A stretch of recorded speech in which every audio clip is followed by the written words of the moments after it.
Well, hello tube. Today we are here with Micro by Michael Crichton and one Richard Preston.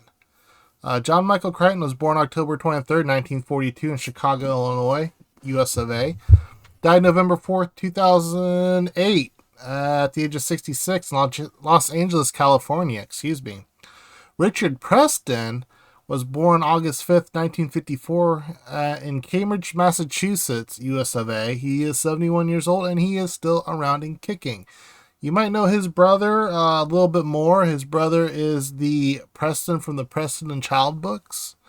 I think his brother's probably a little more famous, but Richard is no slouch either. He's been busy. He's an internationally acclaimed best-selling author of 8 books, including The Hot Zone, The Wild Trees. Many of Preston's books have first appeared in part in The New Yorker. He has won numerous awards, including the American Institute of Physics Award and National Magazine Award. He is the only non-medical person ever to receive the Centers for Disease Control's Champion of Preservation Award for Public Health. And he currently lives near Princeton, New Jersey. This is according to the Michael Crichton website, which is actually a really cool website if you ever go check it out.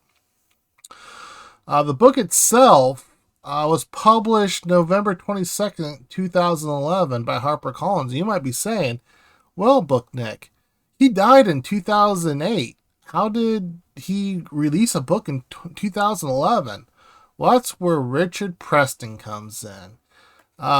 So it's hard knowing like how much Richard Preston, Mr. Preston had in creating this book. Apparently, he wrote it from an untitled, unfinished manuscript. So he was approached by HarperCollins to do this. I'll get into that a little more here in a minute here. But the synopsis of the book coming from Michael Crichton's website. In a locked Honolulu office building, 3 men are found dead with no sign of struggle except for an ultra-fine razor-sharp cuts covering their bodies. The only clue left behind is a tiny bladed robot, nearly invisible to the human eye. In the lush forest of Oahu? I don't know, I'm not Hawaiian, I'm sorry. Groundbreaking technology has ushered in a revolutionary era of biological prospecting. Trillions of microorganisms, tens of thousands of bacteria species are being discovered. They are feeding a research for priceless drugs and applications on a scale beyond anything previously imagined. In Cambridge, Massachusetts, 7 graduate students at the forefront of their fields are recruited by a pioneering microbiology startup. Nanjing Microtechnologies dispatches the group to a mysterious lab in Hawaii, where they are promised access to tools that will open a whole new scientific frontier. But once in Oahu, sorry, don't correct me down below. We're just gonna get past this video, and I'll never have to say Oahu again. So the scientists are thrust into a hostile wilderness that reveals profound and surprising dangers at every turn. Armed only with their knowledge of the natural world, they find themselves prey to a technology of radical and unbridled power. To survive, they must harness the inherent forces of nature itself. Published in 2011 posthumously, Micro was completed by science writer Richard Preston. This is going to be a rough video because I can't read and I have a whole bunch more here to read. So in Michael Crichton's own words, so if you go to the Michael Crichton website, there's a section of the books that you click on where he talks about it in his own words. I don't know how much of this I believe since this was an unfinished manuscript, and so I'm not sure where these words are coming from. It's not like he had a press release or a press tour or whatever when this book was released, or if he did, they were Weekend at Bernie's Weekend at Berniesingham. The joke can't land if I can't pronounce the names right. So I'm sorry for that. But so in his own words, we'll just believe Michael Crichton said this. Maybe this is something else that he said that's relatable to this book. I don't know. If you have a chance to play in nature, if you are sprayed by a beetle, if the color of a butterfly wing comes off in your fingers, if you watch a caterpillar spin its cocoon, I've read this before. Where have I read this? Is this just part of the book? Huh. The more you watch, the more mysterious the nature world becomes. I think this is part of the book. And the more you realize how little you know, along with the beauty, you may also come to experience its fecundity. This video has a lot of words in it that I just can't say. I'm not a smart man. What can I say? Its wastefulness, aggressiveness, ruthlessness, parasitism, and its violence. Perhaps the single most important lesson to be learned by direct experience is that the natural world, with all its elements and interconnections, represents a complex system, and therefore we cannot understand it, and we cannot predict its behavior. Interacting with the natural world, we are denied certainty, and always will be. Holy moly, this is painful. How then can young people gain experience of the natural world? Ideally by spending some time in a rainforest, those vast and comfortable, alarming, and beautiful environments that are so quickly knock our preconceptions aside. In 2008, the famous naturalist David Attenborough expressed concerns that modern school children could not identify common plants and insects found in nature, although previous generations identified them without hesitation. Modern children, it seems, were cut off from the experience of nature and from play in the natural world. Children were no longer being exposed to nature and no longer acquiring a direct experience of nature. So yeah, that was definitely part of the actual book. I don't remember if it was just something like narrated or if it was like something that somebody actually said, but I do remember that from the book now. But there we go. There we have it. I don't have to read anymore. All right. Yes, but I should say, because I should have said this at the very beginning, but it's too late now because I'm not redoing this. The dog is over here licking the floor. If you like this sort of a thing, I don't know why you would, please consider liking and subscribing and all that noise. If you don't like this sort of thing, thumbs down. It works the same as thumbs up, so it's a win-win for me. You get to tell me how much you don't like the video, and I get the interaction. So Micro by Michael Crichton. What is there to say? I wanted to say real quick on Richard Preston's involvement and how much he had involved in the writing of this book. I think it was a lot. Like, I am thinking from reading this, I've never read any of Richard Preston's other things, so I can't go by what he's written to compare.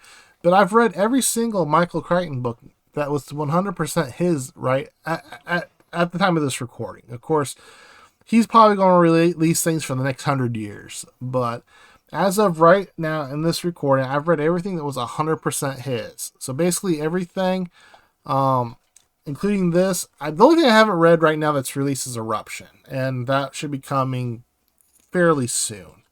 And Westworld, I should say. The screenplay for Westworld, which I did find something that will work for that. Because I was worried that I wasn't going to be able to include that in part of my read everything Michael Crichton thing. But I found a workaround for that. Anyway, I think Richard Preston pretty much wrote the whole dang thing. Based on maybe Michael Crichton's notes, like it said. But I think he wrote a lot, or if not all of it. Maybe followed some rough outline and things like that, because this doesn't really read a whole lot like Michael Crichton, because let's just face it, there weren't 30 big-breasted blonde women just thrown every which way throughout the book. Like, you would think in a world where scientists were turned to micro and released into the the rainforests of Hawaii, they would have they would have stumbled upon a big group of Amazonian women that couldn't keep their hands off of them. He would have added something like that. Let's face it, he would have. There's none of that sort of stuff in here. In fact, there was one scene where the scientists got undressed to swim, to bathe, and then, spoiler alert, something happened that made them stop, and I don't remember them ever getting dressed. So half this book, they're walking around with no clothes on, because they made it a point to mention that they took their clothes off, but unless I missed it, they never put them back on again. So that was kind of weird. I assume at some point they put clothes back on, I just missed it, or it was just implied. But that'd be like kind of my main critique of the actual writing, that there was some little nitpicky plot holes sort of thing. But overall, it felt like if Michael Crichton wrote this, it was really subdued. Because let's face it, there was no adultery that I can think of, right? There's no adultery. Like every book of his, from not every book, but a lot of his books there for a while is adultery everywhere. Just gratuitous stuff that didn't really belong, and so on and so forth. This really didn't have any of that. So there's that. The story itself, the first part, like the first bit, I was really into it. I'm like, ooh, this is going to be the next Congo, right? Just a goofy, fun, sci-fi thriller with bugs, and they're going to go to battle with, bugs, and just, it's going to be silly fun. And it was that for the most part. However, it kind of quickly kind of felt like a Honey, I Shrunk the Kids sequel. Like, I'm like, oh, they're getting shrunk down and they're getting dropped in the middle of the Hawaiian rainforest. How Honey, I Shrunk the Kids-ish of them, going to battle with ants and bugs and things, but instead of kids, it's scientists, so they're doing scientist things to kind of get themselves through. And so that was silly, but okay, no spoilers, okay? No, I want to say something, but no spoilers. At the end of the second part, there was a plot twist that completely hooked me. Like, it was completely unexpected. At least it was unexpected for me. Maybe you'll see it coming if you read this book, or maybe when you did read this book, you saw it coming. I didn't see it coming. And it was like, oh, okay, so what's going to happen now? So I kind of became a page turner after that, and I read it. I'm not a fast reader. This is, a 400 plus page book. And I read it in like 3 days. I read it with my eyes. Like, I didn't listen to the audiobook or anything. I read it with my eyes. Although I did read it on my Kindle, because I didn't want to carry around a big book that's absolutely filthy. I bought it used, okay? I didn't make it filthy. But I read this really quick. It was an absolute page turner after part 2, and I kind of forgave it as as a blatant ripoff of Honey, I Shrunk the Kids.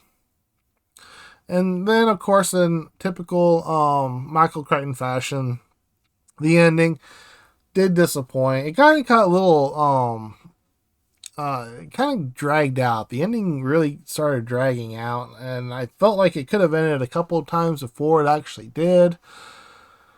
But whatever. The vast majority, it felt like about the 80% mark is where it should have wrapped up, and I had a whole nother 20%. I had a whole nother roughly 100 pages that just kind of dragged the book along, sort of like I'm doing right now with this video. But overall, I thought it was a really fun read. If you haven't read Micro and you're a Michael Crichton fan, or wanting to jump into some Michael Crichton, It's a good book, and it's probably actually a pretty fairly good place to start with his like sci-fi thriller stuff, his techno-thriller stuff, because like I said, it does feel like a really subdued version of one of his books. So I think Richard Preston did a fine job there. And I think it was a good one. Like I was really worried that after the last several of the books of his that I read, which I can't really, Pirate Latitude wasn't my thing. Rising Sun, not my thing. Disclosure, not my thing. State of Fear, really not my thing. Thought, well, I kind of ran out of his good books, but this was a pleasant surprise, and it gives me hope for Eruption. Even though I've never got along with James Patterson's books, I've tried a couple of his. I tried like his Alex Cross series. Couldn't get along with that. I loved the Kiss the Girl movie and Along Came a Spider, but I just couldn't jive with his books. I think I tried another couple of his books that I just couldn't get into. But it gives me hope that I will enjoy Eruption and hopefully end this this Michael Crichton project on a high note. That's what I'm hoping. So, I think that's it for this one, peeps. I think I said a lot of nothing, but it felt good talking about this book. It felt good being excited about talking about a Michael Crichton book, because it's been a hot minute. It's been over a year since I could really say that. So, it's refreshing. This was a refreshing book and video to do. So, my question to you, I like to end these off with a question. If you could shrink down and explore any part of the excuse me, let me restart this. If you could shrink down and explore any part of the world at a micro scale, where would you go? Would you go to the ocean? Would you go to a rainforest? Would you go to the woods? Would you go to a desert? Would you go to Antarctica? Where would you go? Where would you like to explore at an itty bitty micro scale? So me, I don't know if I'd want to explore anywhere. I think I would like to stay non-micro. If I could use that as a bad answer to my own question. I don't think I don't like spiders as it is. So even though I'm a million times bigger than a spider, I don't want a spider to be a million times bigger than me. I just does not feel like a good time. So, I think that's it for this one, peeps. Cheers.